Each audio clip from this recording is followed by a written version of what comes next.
전호인 여기서 뭐해? 알바 뛰나? 새벽 5시 창문도 없는 좁은 병실 안에 형광등이 깜빡이고 있었습니다. 대야에서 피어오르는 김이 차가운 공기 속으로 번지고 있었습니다. 낡은 간병복 차림의 노인이 조심스럽게 대야를 들고 이동하던 바로 그 순간이었습니다. 과당 육중한 발길질이 노인의 발목을 걷어찼습니다. 대야가 기울었습니다. 뜨거운 물이 쏟아졌습니다. 노인의 손등이 순식간에 붉게 달아올랐습니다. 간병인이면 조용히 해. 문 앞에 서 있는 여자의 목소리는 차가웠습니다. 사과 한마디도 시선 한 번도 없었습니다. 노인은 천천히 고개를 들었습니다. 그리고 조용히 말했습니다. 그 손 내려놓으세요. 아직 늦지 않았습니다. 공기가 멎었습니다. 그 자리에 있던 누구도 몰랐습니다. 간병복을 입은 이 작은 노인이 대한민국 법조계에서 가장 두려운 이름을 가진 사람이라는 것을, 그리고 단 며칠 뒤 상견례 자리에서 모든 권력 관계가 완전히 뒤집힐이라는 것을. 이 이야기가 어떻게 끝나는지 궁금하시다면 지금 바로 구독 버튼을 눌러주세요. 평범해 보이는 사람들의 숨겨진 진짜 얼굴, 매일 새로운 이야기로 전해드립니다. 알림 설정까지 해두시면 단 하나도 놓치지 않으실 수 있습니다. 자, 이제 처음으로 돌아가겠습니다. 한정숙이 보고서의 마지막 장을 덮은 것은 늦은 밤이었습니다. 박재훈 수석 대표가 조심스럽게 입을 열었습니다. 오정란 씨는 업계에서 이미 악명이 자자합니다.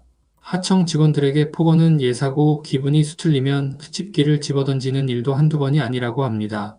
게다가 강상건설은 현재 저희 법무법인의 법률 자문 거래처입니다. 한정숙은 긴 한숨을 내쉬었습니다. 그녀는 25세 홀몸으로 법대에 들어가 40의 대법관 배지를 달았고 60이 넘어 법무법인을 창립한 여자였습니다. 하지만 손녀 문제 앞에서는 그저 속이 타는 평범한 할머니일 뿐이었습니다. 손녀 서아가 결혼하겠다고 데려온 남자 김도윤. 서아를 바라보는 눈빛이 진심으로 가득한 청년이었습니다. 서아는 도윤에게 자신의 집안을 작은 법률 사무소를 운영하는 할머니가 있는 집이라고만 소개해 두었습니다. 배경이 아닌 자신을 사랑해줄 사람을 원한다는 손녀의 마음을 한정숙은 잘 알고 있었습니다. 그래서 평판 조회를 지시했습니다. 그런데 결과가 이토록 참담할 줄은 몰랐습니다.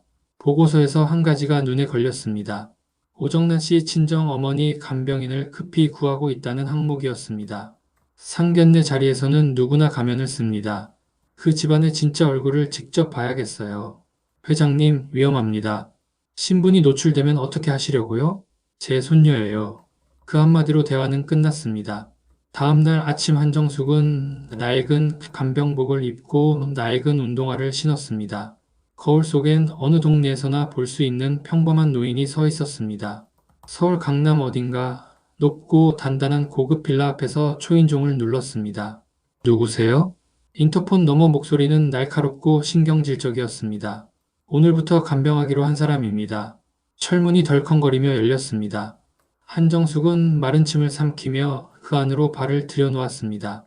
지옥이 될지도 모를 그곳으로 제 발로 걸어 들어갔습니다. 현관문을 열고 들어서자마자 한정숙의 발치로 무언가가 휙 날아와 꽂혔습니다.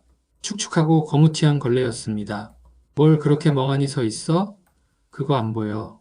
화려한 호피 무늬 실내복을 입은 여자가 팔짱을 낀 채 내려다보고 있었습니다. 짙은 화장의 목과 손목에 금붙이를 주렁주렁 맨 오정란이었습니다. 그녀는 한정숙을 위아래로 훑어보더니 혀를 찼습니다. 인력소에서 보냈다더니 촌스러운 아줌마가 왔네. 어머니 방 구석구석 닦아. 먼지 한 톨도 안 돼. 팽평은 되어 보이는 넓은 거실이 눈에 들어왔습니다. 반짝이는 대리석 바닥이 끝도 없이 펼쳐져 있었습니다. 한정숙은 군말 없이 허리를 숙이고 걸레를 들었습니다. 차가운 바닥에 무릎을 꿇으며 속으로 되뇌었습니다. 참아야 한다. 내 손녀 서아가 겪을 수도 있는 일이다. 1시간쯤 지났을 무렵이었습니다. 오정란의 휴대전화 벨소리가 요란하게 울렸습니다.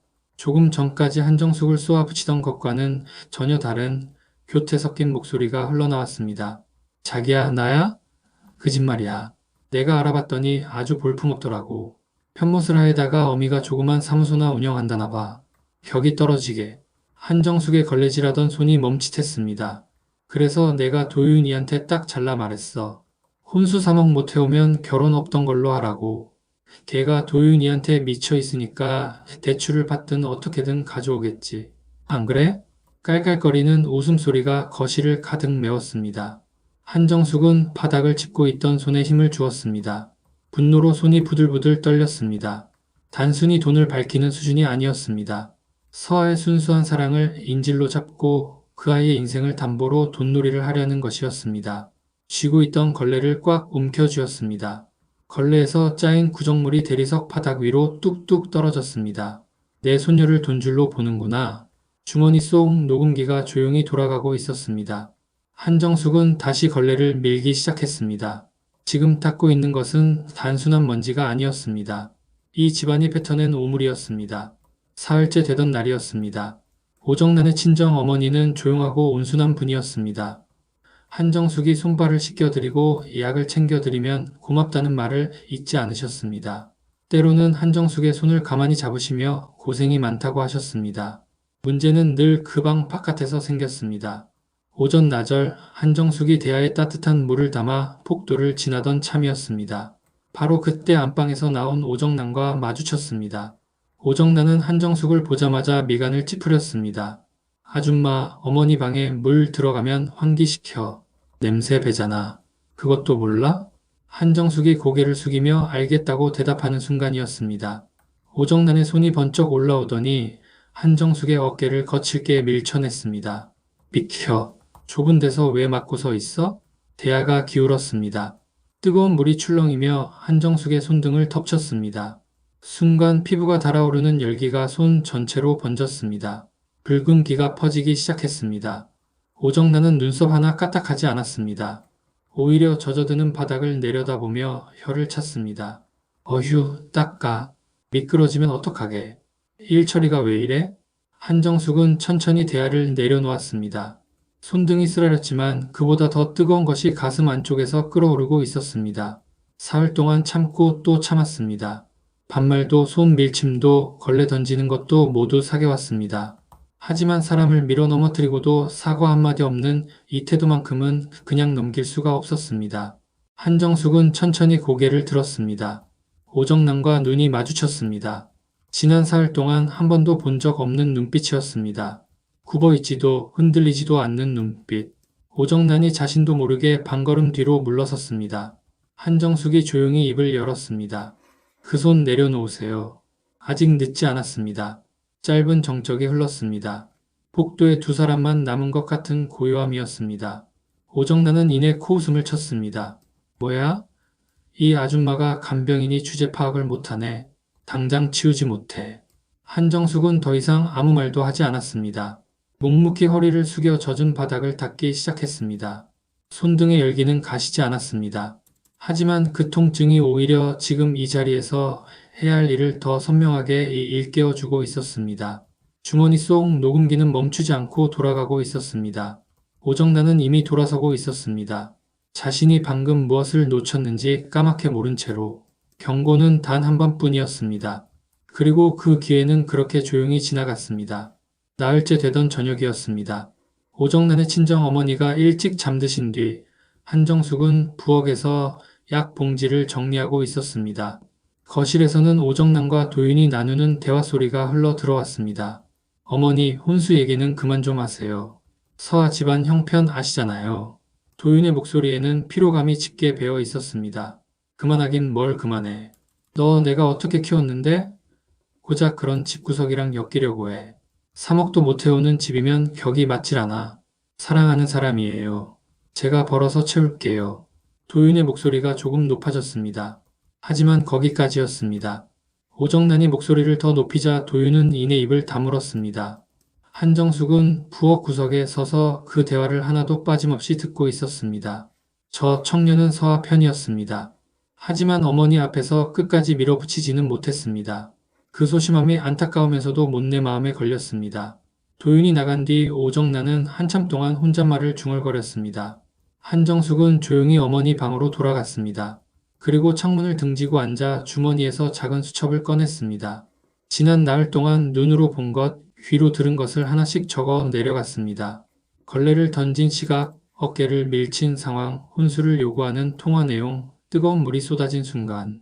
손등의 붉은 자국은 아직 가시지 않아 펜을 쥘 때마다 쓰라렸지만 멈추지 않았습니다. 이 모든 것이 훗날 기록이 될 것이었습니다. 이튿날 아침 한정숙은 간병 일을 마치고 오정란의 집을 나섰습니다. 대문이 닫히는 소리와 함께 주머니에서 녹음기를 꺼내 정지 버튼을 눌렀습니다. 작은 기계음이 조용히 울렸습니다. 엘리베이터 안에 비친 자신의 모습은 여전히 낡은 간병복 차림의 노인이었습니다. 하지만 그 눈빛만큼은 달랐습니다. 한씨 아줌마가 아닌 법무법인 정한로 파트너스 명예회장의 눈빛으로 돌아와 있었습니다. 차에 오르자마자 한정숙은 핸드폰을 꺼내 들었습니다. 박재훈 수석 저예요. 시작해요. 짧은 침묵이 흘렀습니다. 20년을 함께 일해온 그에게는 그 한마디면 충분했습니다. 알겠습니다. 내일 첫 보고 올리겠습니다. 차창 밖으로 서울의 야경이 스쳐 지나갔습니다. 한정숙은 손등의 붉은 흉터를 가만히 내려다 보았습니다. 이 작은 상처 하나가 손녀에게 닥칠 더 큰 상처를 막아줄 것이었습니다. 폭풍은 이미 시작되었습니다. 상견례 날짜가 잡힌 것은 그로부터 사흘 뒤였습니다. 도윤이 직접 서아에게 전화를 걸어 날짜를 알려왔습니다. 서아는 수화기를 내려놓으며 한정숙에게 달려왔습니다. 할머니 다음 주 토요일에 드디어 상견례야. 그 눈빛에는 설렘과 긴장이 뒤섞여 있었습니다. 한정숙은 조용히 고개를 끄덕이며 웃어 보였습니다. 잘 됐구나. 그 한마디 뒤로 아무것도 내색하지 않았습니다. 가슴 속에서는 이미 차가운 계산이 시작되고 있었지만 손녀 앞에서만큼은 그저 평범한 할머니이고 싶었습니다. 하지만 그날 밤 서아에게 전화 한 통이 걸려왔습니다. 도윤의 목소리였습니다. 어색하고 무거운 침묵이 먼저였습니다. 서아야, 어머니가 혼수 얘기를 꺼내셨어. 나는 절대 그럴 생각 없는데 어머니가 3억은 해와야 한다고 하시거든. 내가 어떻게든 설득해 볼게. 근데 미안해. 정말 미안한데 한 번만 얘기 들어줄 수 있어? 서아의 얼굴이 굳었습니다. 3억. 숫자 하나가 가슴 한복판에 돌덩이처럼 내려앉았습니다. 서아는 목소리가 떨리지 않도록 애를 쓰며 대답했습니다. 알겠어. 생각해 볼게. 전화를 끊고 나서 한참 동안 아무 말도 하지 못했습니다. 거실 불빛 아래 서아의 얼굴이 창백하게 보였습니다. 손끝이 가늘게 떨리고 있었습니다. 한정숙은 그 모습을 말없이 지켜보고 있었습니다. 할머니, 나 어떡하지? 3억이 어디 있어? 대출을 받아야 하나? 도윤 오빠가 싫은 게 아니라 저 사람들이 무서워. 저 사람들 가족이 되는 게 무서운 거야. 서아의 눈에 눈물이 맺혔습니다. 한정숙은 말없이 손녀의 손을 꼭 잡았습니다. 오늘 밤 이 아이가 느끼는 두려움이 바로 자신이 그 집에 들어가기로 결심했던 이유였습니다. 이 떨림이 내일의 자신을 더 단단하게 만들어줄 것이었습니다. 내일 가자. 어디? 할머니가 자리 정할게. 걱정하지 마. 그냥 예쁘게 입고 따라와. 한정숙은 그날 밤 박재훈 수석에게 연락했습니다. 도산대로가 한눈에 내려다 보이는 특급 호텔 레스토랑으로 예약하세요. 그들이 가장 화려하게 차려입고 가장 오만하게 고개를 쳐들 수 있는 곳으로. 그래야 추락하는 맛이 더 선명할 테니까요. 한편 그 시각 오정란은 냉장고 앞에 서 있었습니다. 물병을 하나 꺼내 들며 남편에게 말했습니다. 내일 단판 짓는 거야. 3억 못 태우겠다고 하면 이걸로 그 늙은이 얼굴에 확 끼얹어 버리고 끝낼 거야. 감히 우리 도윤이를. 그녀는 상상만으로도 짜릿한 듯 입맛을 다셨습니다. 하지만 오정란은 몰랐습니다. 그 물병이 내일 자신을 향해 고스란히 되돌아올 청구서가 될 것이라는 사실을. 그리고 그녀가 발로 걷어차고 무시했던 간병인 아줌마가 실은 자신의 모든 것을 손에 쥐고 있는 사람이라는 것을. 상견례 아침이 밝아오고 있었습니다. 도산대로가 한눈에 내려다 보이는 특급 호텔 레스토랑. 오정란은 가장 비싼 밍크 코트를 걸치고 손가락마다 보석 반지를 낀 채 상석에 앉아 있었습니다. 온몸으로 나는 돈이 많다고 비명을 지르는 차림새였습니다. 오늘 이 자리에서 3억을 받아내면 모든 게 정리된다고 믿었습니다. 그 믿음이 얼마나 위험한 착각인지는 꿈에도 몰랐습니다. 남편 강태수는 억지 미소를 지어 보였지만 손은 덜덜 떨리고 있었습니다. 시계 바늘이 정각을 가리키자 레스토랑 문이 열렸습니다. 서아가 먼저 들어오고 그 뒤를 이어 한 노인이 천천히 걸어 들어왔습니다. 오정란은 목을 길게 빼며 바라보다가 눈이 휘둥그레졌습니다. 자신의 집에서 간병을 하던 아줌마였습니다. 저 아줌마가 여기서 뭐해? 알바 뛰나? 비웃음이 분노로 바뀌는 데는 채 3초도 걸리지 않았습니다. 한정숙이 상석 쪽으로 걸어가자 오정란이 자리에서 벌떡 일어났습니다. 이봐 아줌마 거기가 어디라고 앉아? 당장 나가지 못해. 한정숙은 아무 말 없이 의자를 빼고 천천히 앉았습니다. 오정란의 눈이 새빨개졌습니다. 그녀는 테이블 위에 물컵을 집어 들었습니다. 그리고 망설임 없이 한정숙의 얼굴을 향해 그대로 쏟아부었습니다. 차가운 물이 한정숙의 얼굴을 정통으로 때렸습니다. 흰 정장 위로 번져 나갔습니다. 서아가 비명을 질렀습니다. 도윤이 자리에서 벌떡 일어났습니다. 하지만 한정숙은 눈 하나 깜짝하지 않았습니다. 천천히 핸드백에서 손수건을 꺼내 얼굴을 닦았습니다. 그 표정은 당황함도 비굴함도 아니었습니다. 섬뜩할 정도로 차가운 압도적인 위험이 서려 있었습니다. 한정숙은 핸드폰을 꺼내 스피커폰 버튼을 눌렀습니다. 박재훈 수석 들어와요. 굳게 닫혀있던 룸 문이 벌컥 열렸습니다. 검은 정장을 입은 남성들이 일사불란하게 들어서며 룸을 가득 메웠습니다. 박재훈이 빠른 걸음으로 다가와 깊이 허리를 숙였습니다. 회장님 괜찮으십니까? 수행원들이 일제히 복창했습니다. 회장님 괜찮으십니까? 그 단어가 오정란의 고막을 때리는 순간 그녀의 다리가 휘청거렸습니다. 손에 들고 있던 빈 물컵이 바닥으로 떨어져 산산조각 났습니다. 그토록 거만하던 태도는 온데간데 없었습니다. 이제 기록을 남기겠습니다. 그 한마디가 룸 안의 모든 공기를 단숨에 바꿔놓았습니다. 박재훈이 서류 가방에서 두툼한 봉투를 꺼내 테이블 위에 툭 내려놓았습니다. 겉면에는 붉은 글씨로 최고장이라는 세 글자가 찍혀 있었습니다. 법무법인 정한로 파트너스에서 정식으로 발송하는 거래 중단 통보서 및 손해배상 청구서입니다. 강상건설 대표이사 귀하. 강태수의 손이 부들부들 떨렸습니다. 그가 서류를 한 장씩 넘길 때마다 사각거리는 종이 소리만이 룸 안을 가득 채웠습니다.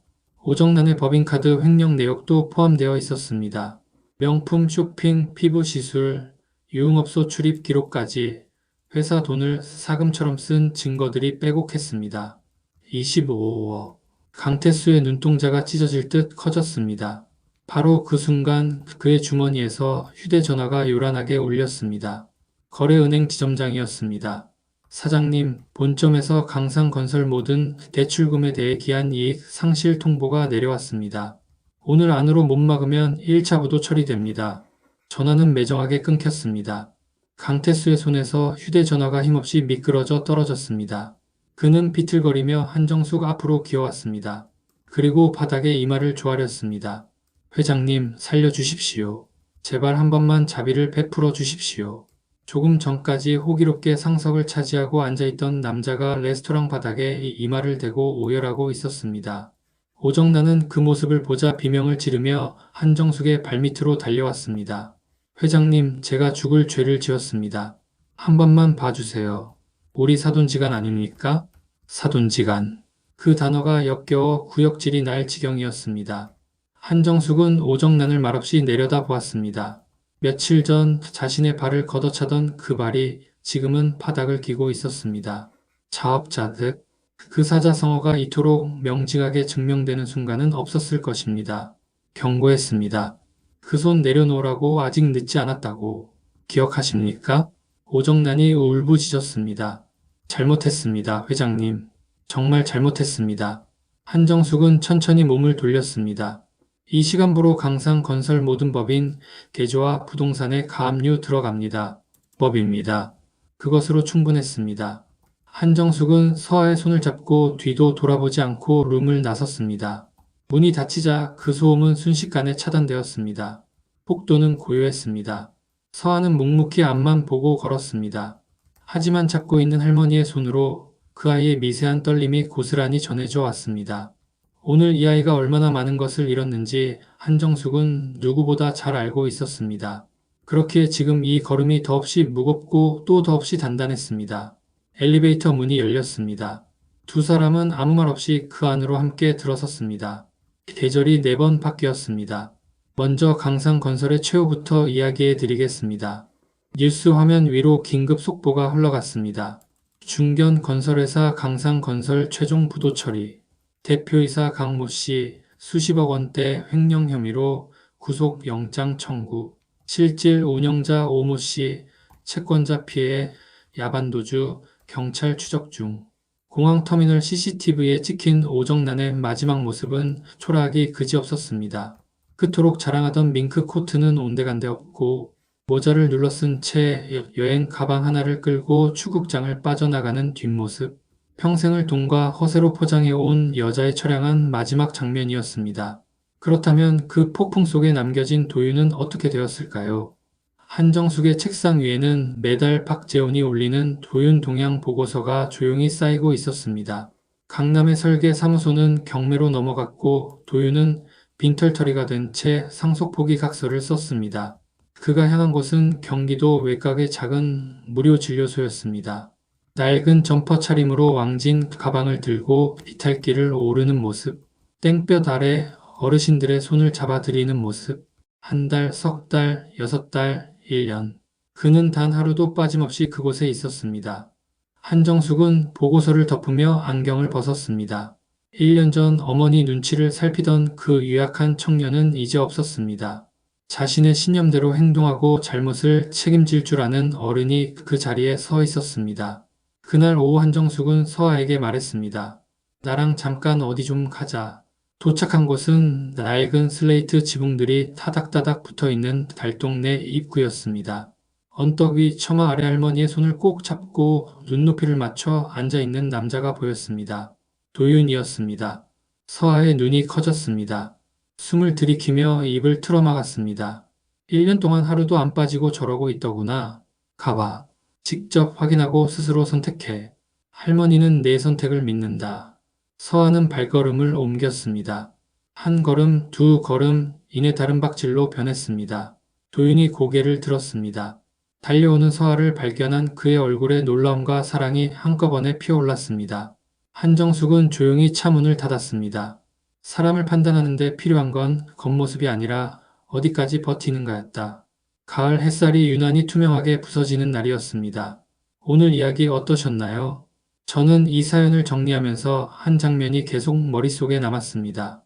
뜨거운 물이 손등을 덮치던 그 순간 한정숙이 아무 말도 하지 않고 다시 걸레를 밀기 시작하던 장면이요. 그 장면 하나에 이 사람의 모든 것이 담겨 있었습니다. 분노도 있고 계획도 있고 손녀를 향한 마음도 있는데 그걸 전부 삼키고 그냥 바닥을 닦는 거잖아요. 강한 사람이 강함을 숨기는 모습이 이렇게 묵직하게 느껴진 적이 없었습니다. 그리고 결말이 단순한 복수로 끝나지 않아서 좋았습니다.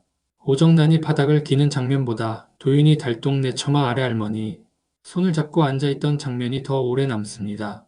한정숙이 그걸 1년 동안 조용히 지켜봤다는 것도요. 이기고 싶었던 게 아니라 손녀 옆에 설 사람이 맞는지 확인하고 싶었던 거니까요. 사람을 판단하는 데 필요한 건 겉모습이 아니라 어디까지 버티는가. 마지막 문장이 괜히 나온 게 아니었습니다. 이 말은 도윤에게 한 말이기도 하지만 사실 한정숙 자신에게도 해당되는 말이었습니다. 걸레를 들고 무릎을 꿇으면서도 끝까지 버텼던 사람. 그래서 이 이야기가 통쾌하면서도 따뜻했습니다.